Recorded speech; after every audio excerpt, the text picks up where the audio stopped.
네, 안녕하세요. 바이블 델링 꿀린 거 프레셔스 루아입니다. 3달 만에 이제 강의를 올리게 되었는데요.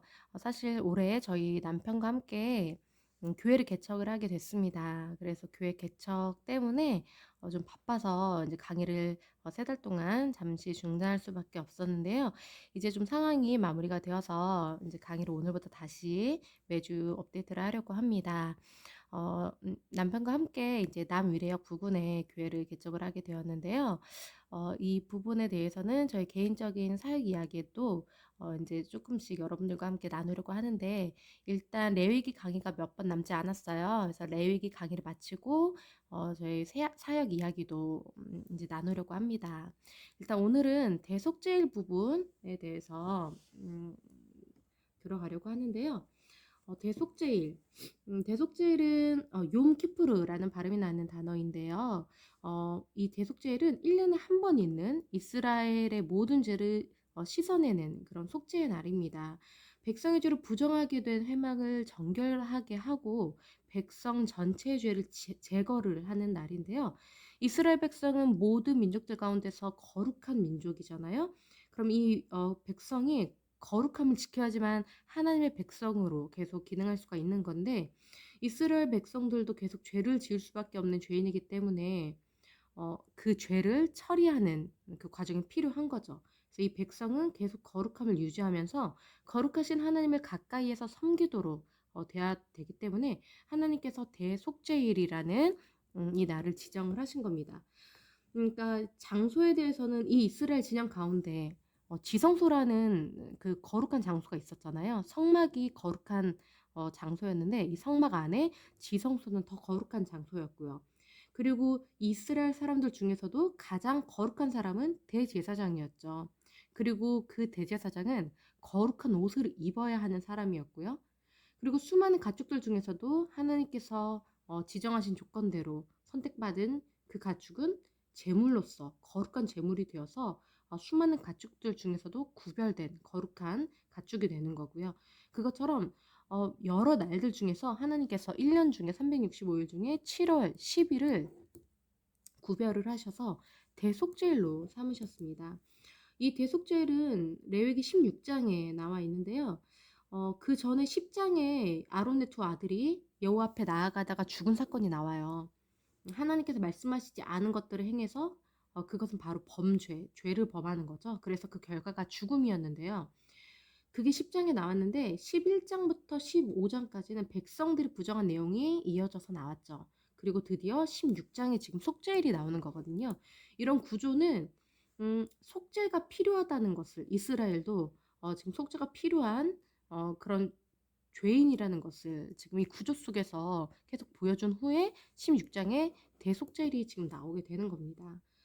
하나님께서 이제 모세에게 말씀하시죠. 모세야 아론에게 말해라. 성소에 휘장한 법궤 위 속죄소. 성소에 있는 그 지성소가 있잖아요. 휘장 안에가 그 지성소인데, 지성소에는 언약궤가 있죠. 법궤. 이 법궤 위에 있는 그 뚜껑 같은 천사 그룹이 있는 게 그게 속죄소인데, 이게 하나님의 발등상을 상징한다고 지난번에 말씀을 드렸어요. 하나님이 여기에 좌정하시는 그런 거룩한 장소인 거죠. 그러니까 하나님께서 임재하시는 상징이 바로 이 속죄소인 거예요. 이 속죄소 앞에 아무 때나 들어와서 죽지 않도록 해라. 그러니까 하나님께서 계시는 곳, 하나님께서 임재하시는 곳에는 아무도 마음대로 들어와서는 안 되는 거예요. 원래 하나님께서 임재하시는 곳은 하늘인 거죠. 하늘에 계신 하나님 아버지 신데, 이스라엘 백성들을 만나시기 위해서 시내산 위로 내려오셨었어요. 그런데 시내산에서 이스라엘과 언약을 체결하신 이후로 시내산에서 더 내려오시죠. 이스라엘 진영 가운데로 내려오게 되시는 거예요. 백성들 한가운데서 살기로 하신 거죠. 하지만 그 이스라엘 진영 한가운데 있는 가장 하나님의 거룩한 장소인 이 지성소 안에 속죄소, 여기는 아무나 들어올 수가 없는 것이고요. 1년에 딱 한 번 대속죄일에, 그것도 대제사장만 들어올 수가 있는 겁니다.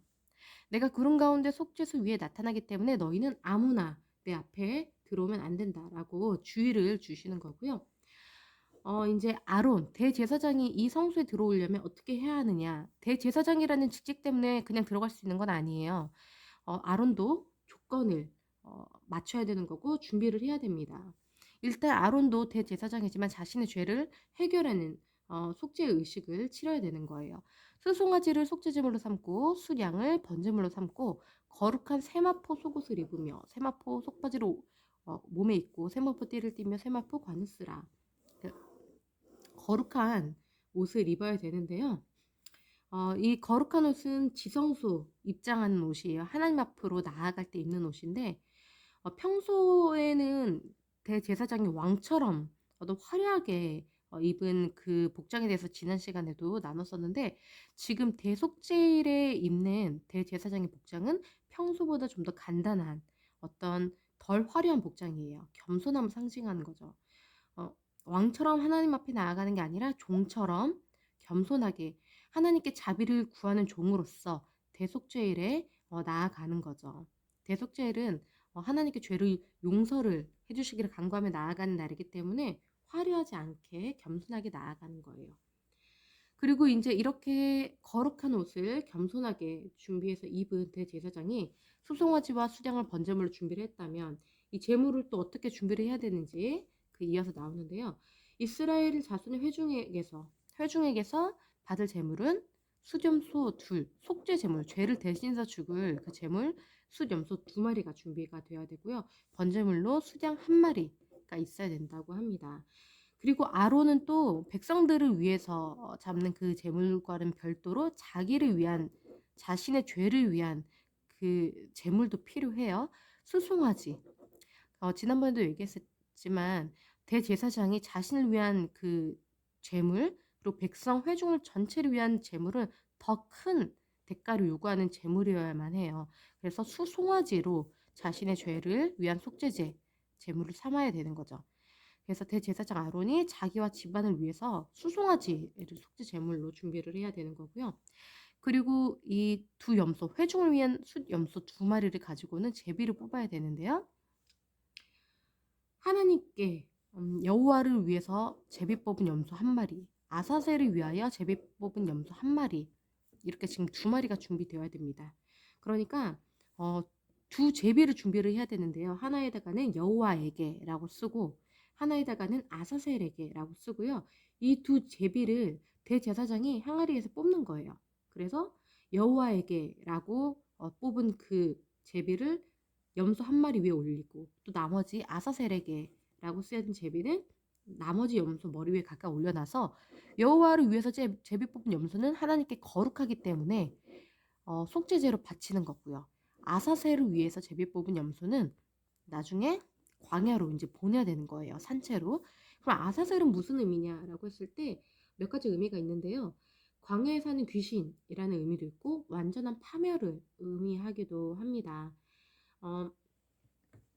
일단 이거는 조금 이따가 다시 한번 설명을 드릴 거고요. 그러니까 이 아사셀을 위해서 제비 뽑은 염소는 광야로 보낸다는 거는 이스라엘의 죄를 다 짊어지게 해서 광야로 쫓아내는 건데 죄가 이스라엘에서 박멸됐다는 그런 의미인 거예요.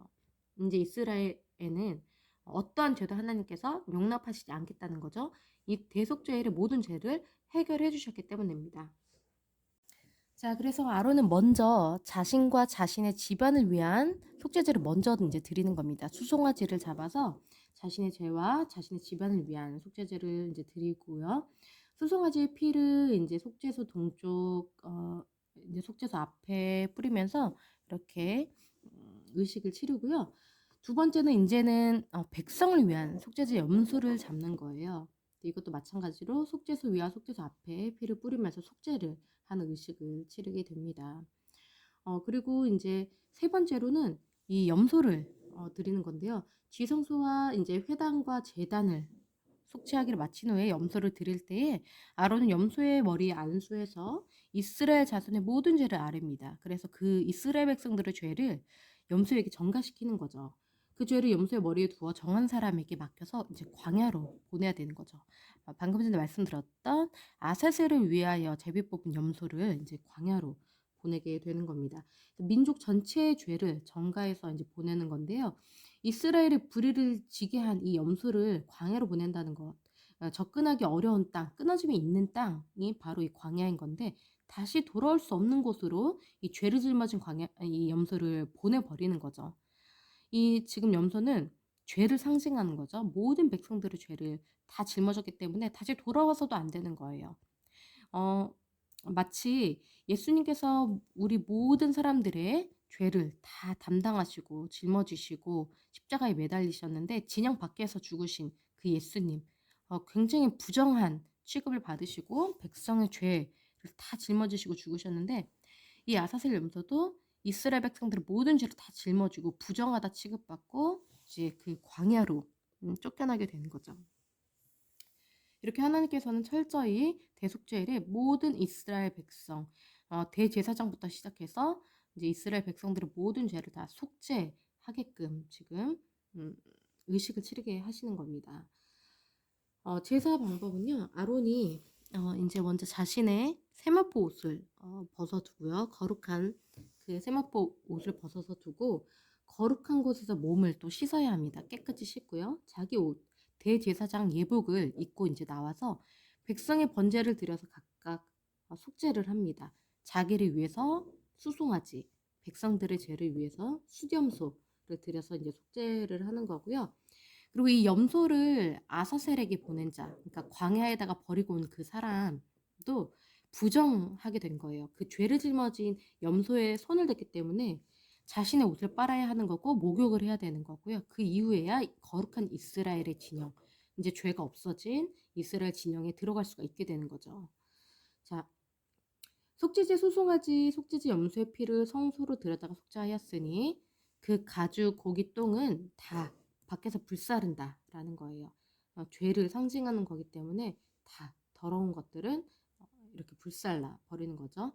불사른 자 또한 이제 옷을 빨고 목욕을 한 후에 진영으로 들어갈 수가 있게 되는 겁니다.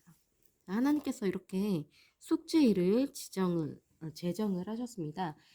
이스라엘 백성들이 영원히 이 규례를 지켜야 되는 건데요. 매년 7월 10일이에요. 대속죄일에 너희는 스스로 괴롭게 하고 아무 일도 하지 말라. 이것은 이제 자신의 몸을 씻음으로써 육체를 정결하게 하고 또 금식을 하면서 마음을 정결하게 하고 피 뿌리는 제물 의식을 통해서 나의 영을 정결케 하는 영혼육의 어떤 정결하게 하는 그런 날인 거예요. 그렇게 하나님 앞에 겸비하고 속죄를 받을 수 있는 준비를 해야 된다는 거죠. 본토인이든지 거류민이든지 이스라엘에 속한 사람들은 7월 10일에는 무조건 대속죄일에 의식을 치러야 되는 겁니다. 이날에는 하나님께서 너희를 위해서 이스라엘을 위해서 정결하게 해주시는 날입니다. 이스라엘이 모든 죄에서 하나님 앞에 정결하게 깨끗이 씻겨지게 될 거예요. 이것은 너희 안식일 중에 안식일이다.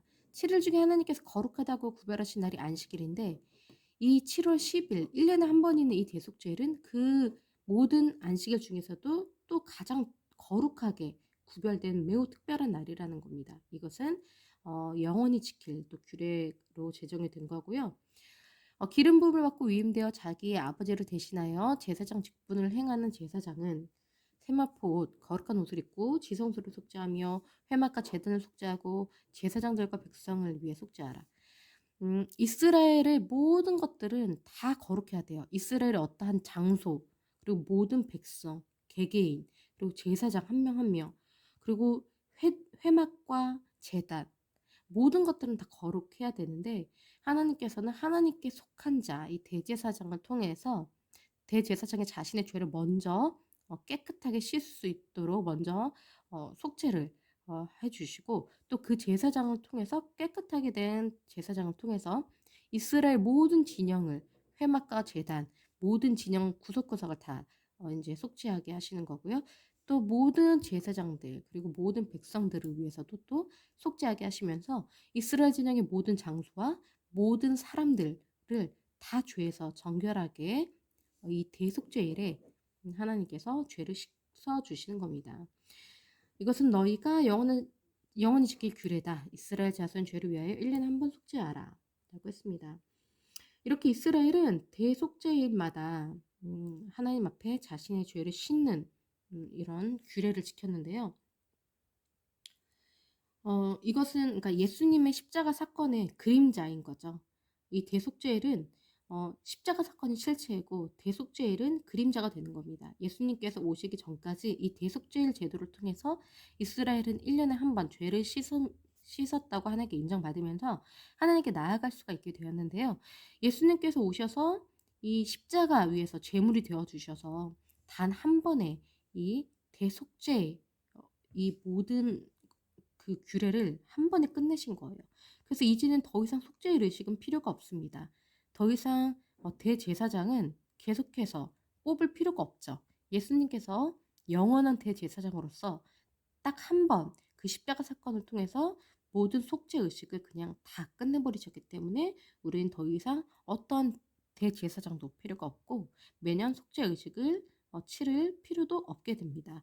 예수님의 그 십자가 핏부림 사건, 그 제사, 그 한 번의 그 사건으로 인해서 우리는 언제나 하나님 앞에 나아갈 수가 있다라는 거고요. 늘 예수님의 핏부림을 의지하는 기도로서 우리의 몸과 마음과 생각을 정결하게 씻을 수가 있는 거고요. 예수 그리스도의 피로 우리를 깨끗하게 매일 씻으면서 하나님 앞에 매일매일 나아갈 수가 있는 그런 특권을 우리가 가지게 되었다는 겁니다. 예수님의 그 보혈, 예수님께서 내 죄를 대신해서 죽어주신 그 사건이 우리에게는 매우 특별한 구원의 사건인 것이고 끊어지지 않는 우리가 살아가는 매일매일 우리가 의지할 수 있는 그런 특별한 구원의 사건이 되었다는 겁니다. 그렇기 때문에 예수님은 대제사장, 영원한 대제사장이시고요. 그리고 모든 죄를 백성의 죄를 짊어져서 광야로 내쫓김 받았던 아사슬 염소도 상징하시기도 하시고 그리고 하나님께 바쳐졌던 모든 백성의 죄를 대신해서 바쳐졌던 속죄제 염소도 예수님께서 음, 상징이 되시는 건데 이제는 대제사장도 필요가 없고 아사슬 염소도 필요가 없고 속죄제 염소도 필요가 없는 거죠. 예수님께서 이 모든 우리의 죄, 과거의 죄, 현재의 죄, 미래의 죄 모든 죄를 십자가에서 이미 다 해결을 해주셨기 때문에 예수를 믿는 자는 예수 그리스도를 믿는 자는 더 이상 정죄함이 없고 하나님께 언제든지 나아갈 수 있는 그런 권리를 부여받았다는 겁니다. 네, 오늘은 여기까지 하고요. 다음 주부터도 계속해서 이제 매주 강의를 올리도록 하겠습니다. 감사합니다.